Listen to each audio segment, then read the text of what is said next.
So the answer you're looking for is found in the invisibility of things, the invisibility that's inside of you. Jesus called the kingdom of heaven that unfolding perfection, what the scientist Peter Russell calls the implicate order, that which is always unfolding from the invisible out to the visible, the inner reality, not the illusion, the inner reality. So what's real? What makes something real? Well, we think what makes something real is atoms and matter and all that, but no, it's consciousness.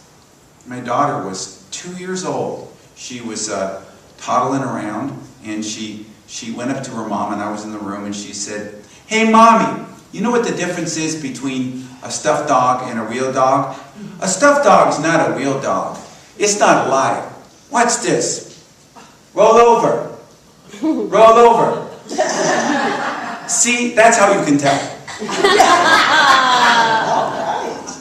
The light goes on. Now, often when we think, we're trying to get the stuffed dog to talk. We're trying to get that physical reality to give us what we want, and it's not the reality that is the source of all the good that we're looking for in your life.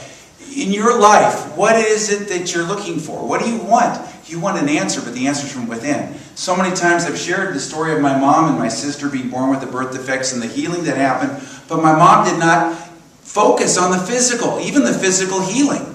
She used the affirmation, "You are God's whole and perfect child, aglow with God's light, life, and wisdom." Nothing about the physical, nothing about the atoms, nothing about the physical matter of things. It was the inner. You are consciousness masquerading as matter. Your consciousness masquerading as a personality. The difference between illusion and reality, well, the word illusion comes from a root that means ridiculous. It's ridiculous. It's like the Wizard of Oz. It's not real. And yet, if you want to find the reality, you got to click your heels 3 times and say there's no place like home. You've got to go back home. You've got to return to the center. You've got to return to the core. You've got to return to what's real of you. I'm going to talk about some things. I had a guy come through the line at the first service. He says, "You know, when you talk this way, my ego just shuts down. It's just too hard for me." But you know what? I said, "You know, it may not make sense to you. But when Jesus said you must pray for your enemies and love the people who persecute you, that didn't make any sense either." Sometimes the thing that we got to do is embrace that which makes no sense because it's invisible. It's from the within. The love of you, the invisible of you, the part of you that you came here to celebrate. That feeling of nurture and support. That's what's real. And you can't make any changes from all that outer stuff. You can only make changes from this inner. Okay, strap in. Everybody's got a seatbelt. Well, imagine you do. Because I'm going to talk about some things that, although they're about science and they're about physics and there's about physical things, they really do make an impact in our understanding about what's reality and what's illusion and where our source truly is.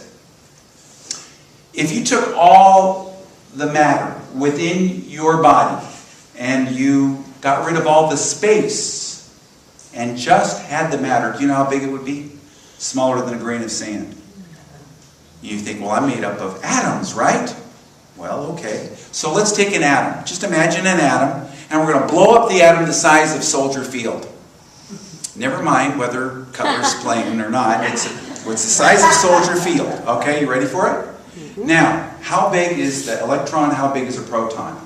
If the atoms expand to that size. Electron's the size of a gnat. Proton's a little smaller than a pea. Wow. So all the rest of it's what? Space. Space. So you're made up of mostly space. But okay, now take the proton, or let's just take the electron, it's even smaller, and let's blow it up to the size of Soldier Field. What's it made out of? Do you know what an electron's made out of? Anybody? Just say it. Quark. Quark. It's made of quarks. There's 6 types of quarks, you know. There's top, bottom, up, down, charmed, and strange. Those are actually the names of the quarks. Every subatomic particle is made of quarks. Okay, you ready for this? If you blow up the electron to the size of Soldier Field, these quarks are smaller than a gnat. And they have no volume. That means they take up no space. You say, but wait a minute, how could something that takes up space, like an electron and then an atom and then my body, be made up of something that takes up no space? And I asked that question on Google. And I wondered, how can that be? And I found out that the thing that makes it real, take up space, volume, is that it moves around. It's motion. Its motion makes it real. It's an illusion. It's an illusion, but it's like, hand is quicker than the eye. The quark is quicker than my mind. It's moving. It's moving all the time. I'm telling you this because whatever it is you're looking for in your life is sourced in the invisibility of things. And even the things that you think are real, the physical, material things. Oh, I'm a materialist. I don't believe in any of this hocus pocus woo-woo stuff. Well, the material stuff is based in hocus pocus and woo-woo. All that physical stuff is made of quarks and they don't take up any volume. They don't take up any space. They just are moving, moving, moving. They're unfolding, moving all the time. Your consciousness is moving all the time. Jesus said, be perfect as your heavenly Father is perfect. And we think, perfect, that means everything stops and it's perfect. No, that's perfectionism.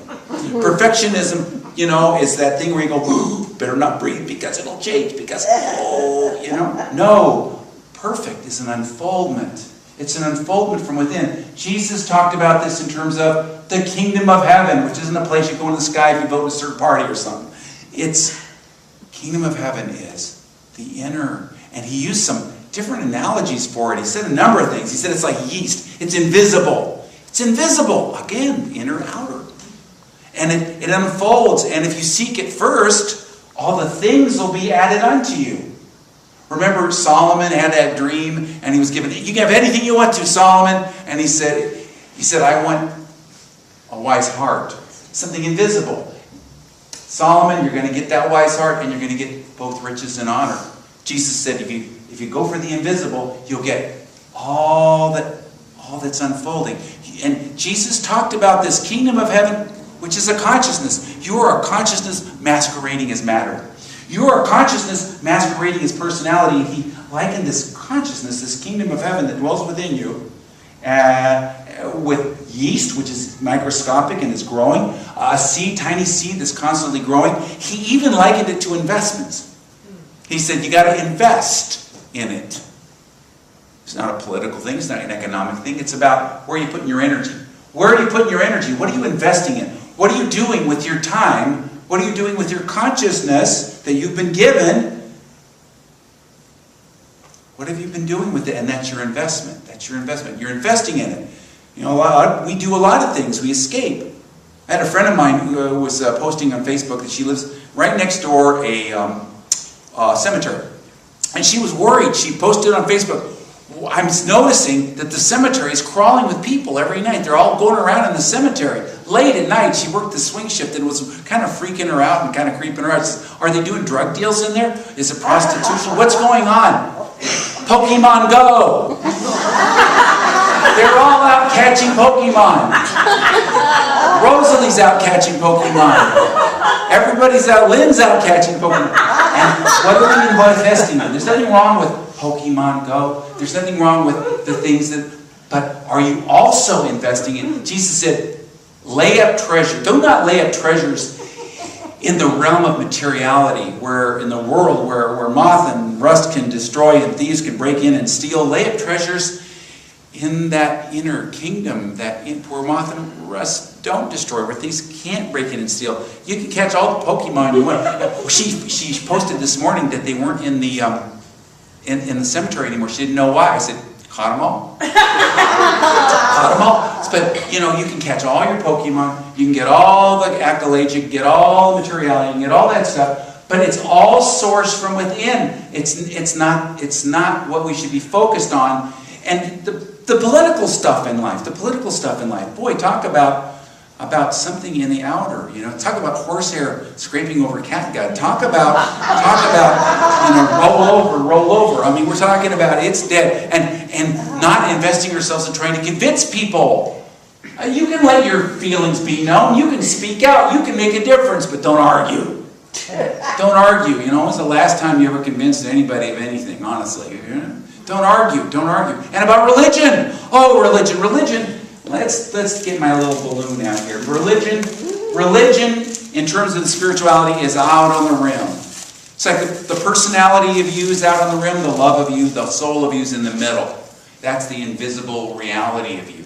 But the illusion's out here, and the same with religion. Spirituality, the love. Every world religion has love as its core. All the mystics talk about it. They all get along so well. And all the fundamentalists of all the world religions all argue with each other, but they believe the exact same thing.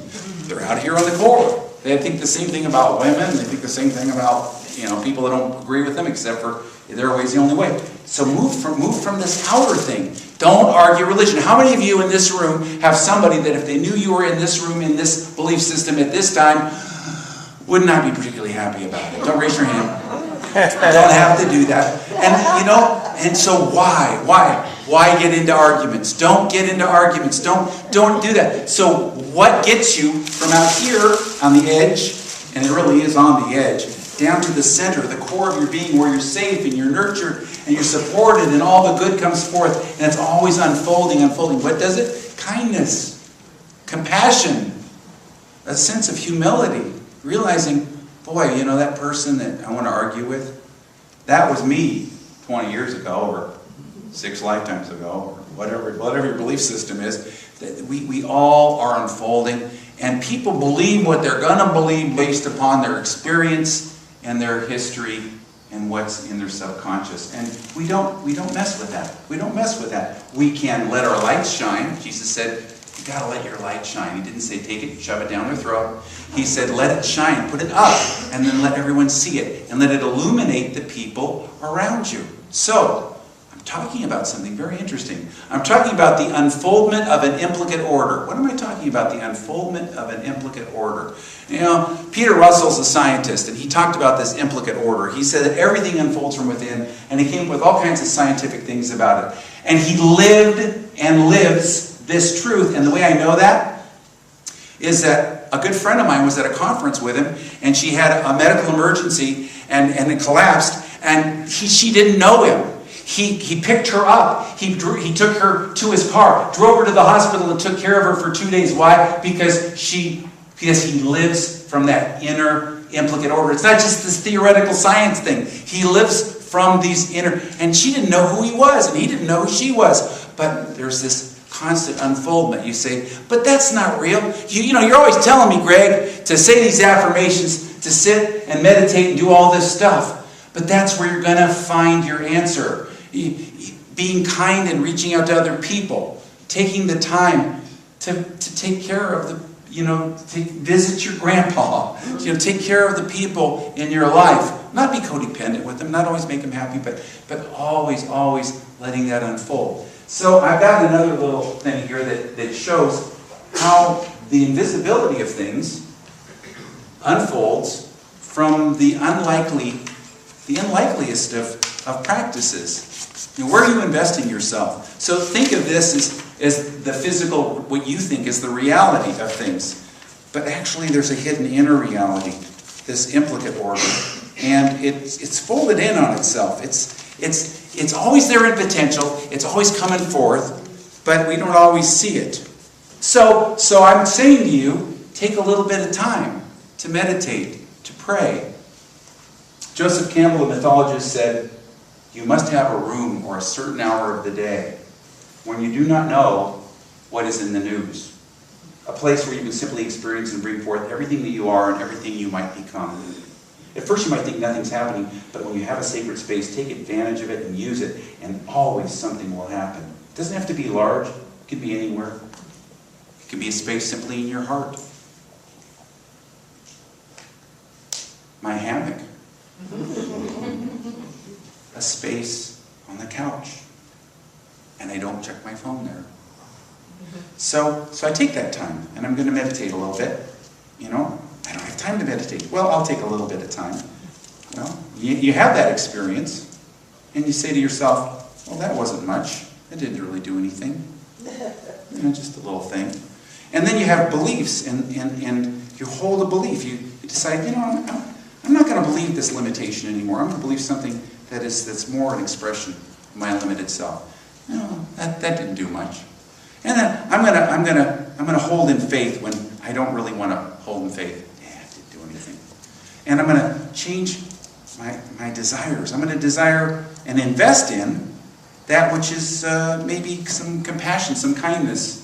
And I'm going to take some action. I'm going to do something thoughtful for another person for which I will get absolutely nothing in return. It doesn't seem to mean anything. And I'm gonna what did the Katha Upanishad said? You are what your deep driving desire is. As is your deep driving desire, so is your word. As is your word, so is your deed. As is your deed, so is your destiny. So there's some words, there's some deeds. You take a little time to meditate. You take the opening statement, I am now in the presence of pure being, and you work with that. I do that every day, every single day. Take it and just kind of work with it, move with it, and then take it silently and then whisper it, see where it takes you. It doesn't look like anything happens, but as your life unfolds, it unfolds, it unfolds, it unfolds until it becomes altogether, woo. Oh. So all this was hidden. All of this was hidden. It was hidden. Now this really is a good analogy, I think, of what happens when we do these little things. You see, you won't even be able to draw a line between the cause and the effect in these situations in your life. You won't necessarily see that the 5 minutes you spent in just being quiet, in the silence, the living from an inner value, not an outer show, coming from something that really matters, realizing that what really counts is not all this stuff out here. It's all quarks anyway, right? And quarks don't take up any matter. But the thing that makes the quark real is that the motion of the quark. The motion gives it that reality, or that so-called reality, that it becomes an electron. And it's the motion of your soul, the movement from within out, from the implicate order out, that gives your life meaning. Jesus called it the kingdom of heaven, and it's always moving, and it's growing like yeast and like a tree from a little seed. And it's something you invest in, you take the time. But you've got to live from the inner, not the outer. But so much, we celebrate in our world, oh my gosh, we celebrate all the glory and all the stuff out there. But what's really real, we know it. Everybody knows it. What's really important is the invisibility of things. You know, Jason and I, my son, we watch history documentaries. That's his favorite thing. It's his choice, not mine. And we check them out. And the last one we watched was about Harry Truman. Now, Harry Truman has been my idol for 40 years. And when Lynn and I got married, we got married in Kansas City, and we wanted to get married where he spent the night of his election, where it says Dewey defeats Truman. Remember that picture? And that was the Elms, but that place didn't have it together. So we ended up finding another hotel downtown Kansas City. A woman in my church was really upset because she said, you should have gotten married in Unity Church. But we were led there. And then as we went in for the first day, there was a sign saying, Unity Church of Life meets here. We actually were being met. We were being married in a Unity Church. Not only that, I said to the guy who was showing us around, I said, you know, Harry Truman's haberdashery store was around here somewhere. Where was it? He said, you're standing in it. They tore it down to build this hotel. So we got married and had our beginning of our honeymoon in his haberdashery. Right there. This is synchronicity, folks. This is what happens from the in out. But he lived on this. There's a point to this. Harry Truman is an idol to me because he was the most unlikely. He lived from the inner to the outer. He didn't put on a show. He didn't want to be president, but he was willing to serve his country. I remember taking the tour of the Truman House in Independence. Anybody take that tour? Anybody been there? You know what it's like. It's so modest, and nobody was trying to make a political statement, but it was in the 80s when I first went through there, and the Department of National Parks ranger who was giving us the tour. We were in the kitchen, and it was just a farmhouse kitchen. And he said, could you imagine Nancy Reagan in this kitchen? She says, well, there's Bess Truman, you know, she's there. And then he showed us in the living room. And the living room had these slip covers over all the chairs, all the couches, everything. And he said, and when Jackie Onassis came to visit, which was more than once, they never once took off the slip covers. That's how they lived. And the point of it is it was abundance to them. That was abundance to them. I'm saying that kindness matters more than glory, that humility and living from an inner value, that's what's really important. And I found this wonderful quote. Harry Truman said this late in his life. He said, make no little plans. Make the biggest one you can think of and spend the rest of your life carrying it out. It was from within. And this very critical biographer said, Harry didn't plan a career as much as he planned a way of living. He knew, he didn't just hope, but he knew that this way of life would present him with career opportunities. They wouldn't be ends in themselves, but they'd be manifestations of his inner way of life, so that he could grab them and let them go without concern. What outsiders would see as career setbacks, Harry would see as experiments that had served their purpose. He would, on occasion, become discouraged, but he never abandoned his life's plan. He knew that plan would present him with even more opportunities. So what is this? This is living from the kingdom. It's living from the inner. It's living from the values of you. And how do you do this? Well, of course, there are spiritual practices. You say, your affirmations, and you do your prayer time, and you have your little sacred space, and you do all those things, and that's all real good. But you also have a kindness in your heart. You live from another place. You have values in your heart. And you stop judging your life based upon what it is right now. When I love history because you find out that there's always these improbables, twists and turns. Harry Truman was a failure any number of times in his life, and he became president. His mother-in-law even then thought he was a failure. But he was always reaching and always moving, and it's constant motion. There's this wonderful Yiddish proverb that talks about how life is always unfolding. It goes, you can never be lost because the road of life turns with the direction of your feet. Whichever way you're moving, you're constantly moving in an unfolding direction. You're an evolutionary soul. You don't know what the value of that thing was. Oh, I shouldn't have done that. I shouldn't have married. I shouldn't have taken the job. I shouldn't have moved. I shouldn't have this. You know what? You don't know because it's moving with the direction of your feet. Your life is always unfolding. It's always moving in a new direction. And you think, it wasn't perfect. No, it wasn't perfectionistic. It was perfect. Perfection is an unfoldment, and it's continuing today. And you decide right here, right now, that the direction of my life is the right direction. Together, the direction of my life is the right direction. And my life is unfolding as it should. Together, and my life is unfolding as it should. I love this quote from Alcoholics Anonymous' big book. And it's all about thinking that we got to do everything just right. They say, nobody among us has ever been able to maintain adherence to these principles. We are not saints. The point is that we're willing to grow along spiritual lines. That's true not only for us, it's true for the world. The world around us is always unfolding. You say, but I watch the news. Read your history, it's always been like that. It's always been a constant unfoldment, but our focus is on the wrong things. People are learning how to love. Souls are learning how to unfold. Things are unfolding, and we are participating in it to the extent that we are letting our own light shine and doing a little of that live and let live stuff. There's this wonderful quote from my favorite historian, Will Durant. And he said, civilization is like a stream with banks. The stream is sometimes filled with blood from people killing, stealing, shouting, and do the things historians usually record. While on the banks, unnoticed, people are building homes, making love, raising children, singing songs, writing poetry, and even whittling statues. Historians are usually pessimists because they're ignoring the banks for the river. But the story of civilization is the story of what happens on the banks. So where your treasure is, there your heart will be also. What are you investing in? What are you putting your attention on?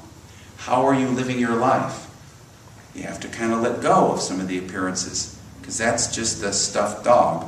That's just the horsehair over catgut. That's just the outer manifestation. And put it into what's really important. The kindness of this moment. The love that is here, now. The miracle. There's a miracle that we're even in a country where we can do this. Nobody's barging in and telling us that we're wrong. You may have cousins and uncles who will tell you that, but we have the freedom, and you have in your heart, you have the freedom to live your life and to grow. So let's take this moment. Let's take this moment and just take a deep breath and move into this moment. You realize that everything's unfolding as it should, and that this little choice, this little cutting of a pattern in space and time is going to unfold exactly as it should. And so I withdraw my attention from all the appearances of life, and I place it gently in my heart of hearts, that inner part of me, my inner self. And in this now moment, I am so grateful. And I consciously drop and let go of the burden of my soul. Anything that I'm holding on to, I drop it, and I move into my heart of hearts. And I am grateful.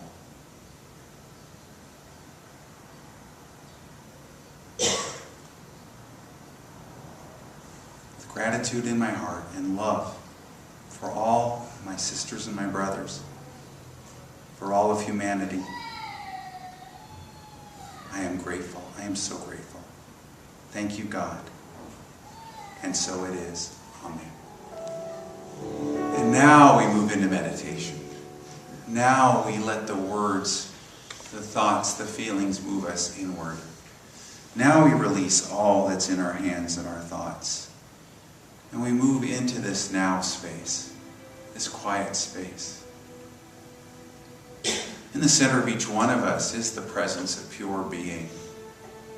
And as we move deeply within this presence, we let go of all outer thoughts, all outer feelings, all outer sensations, and we move and drift. Feel ourselves pulled magnetically to the inner vision of wholeness, of harmony. We are drawn inward.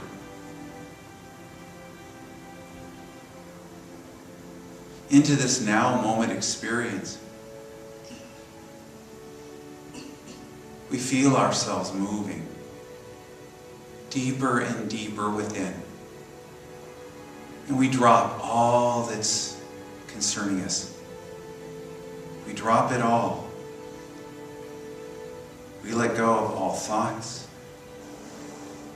We release all sensations and feelings.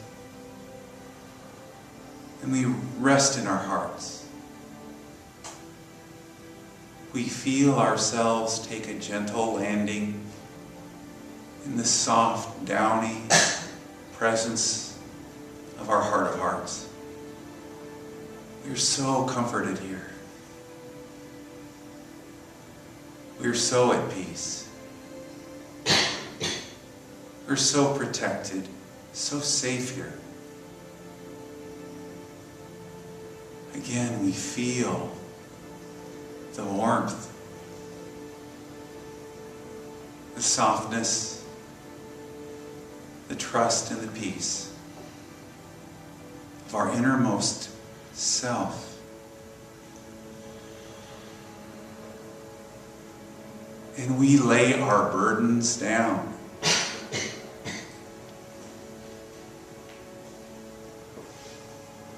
We lay our burdens down.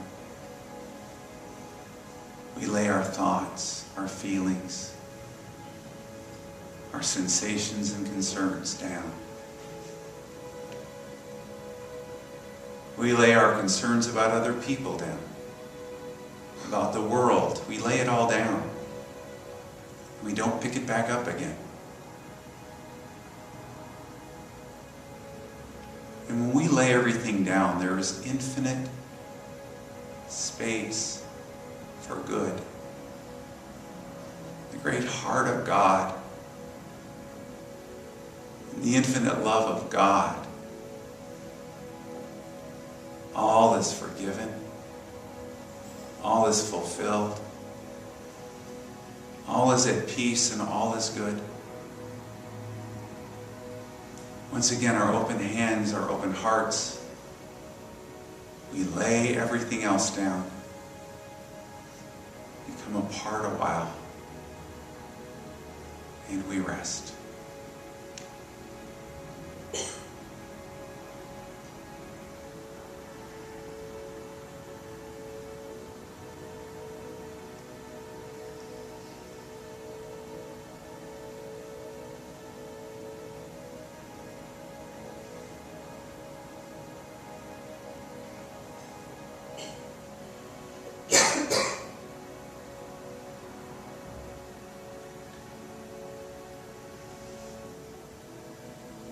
There is so much safety. There's so much peace. There is comfort in the downy softness of the love, the presence of God. We are nurtured. We're supported. We are held up. And we are at peace.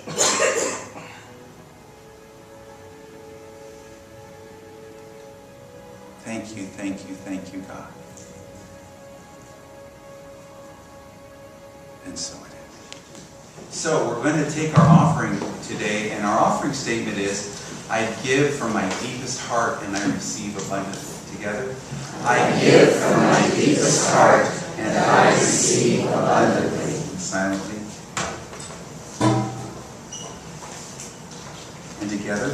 I give from my deepest heart and I receive abundantly. And so it is. Amen.